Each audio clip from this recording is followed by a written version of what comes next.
Криминалците да внимаваат, штипската полиција им дише во врат.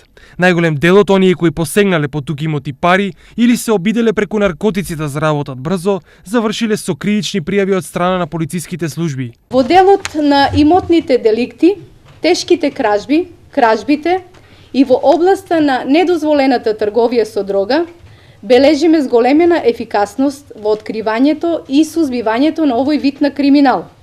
Од областа на економскиот криминалитет имаме зголемена активност на детектирање и документирање на кривични дела против службената положба и овластување, даночното затајување и компјутерски криминал. Освен во делот на откривање на криминалци и шверцери, полицијата работела и на одржување на јавниот ред и мир, поради што безбедносната состојба на подрачјето на СВР Штип ја оцени како поволна.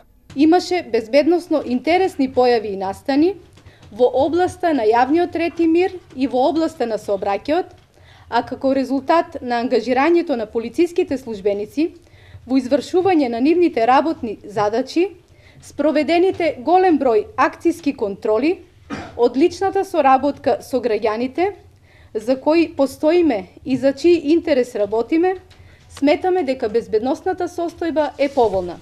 Делот каде полицијата може малку да направи е безбедноста во сообраќајот, каде клучна е личната одговорност. Помеѓу две одбележувања на денот на полицијата, годинава статистиката бележи рекорден број на жртви, дури 18. Патот кон смртта во најголем број од случаевите го трасирале алкохолот и брзината.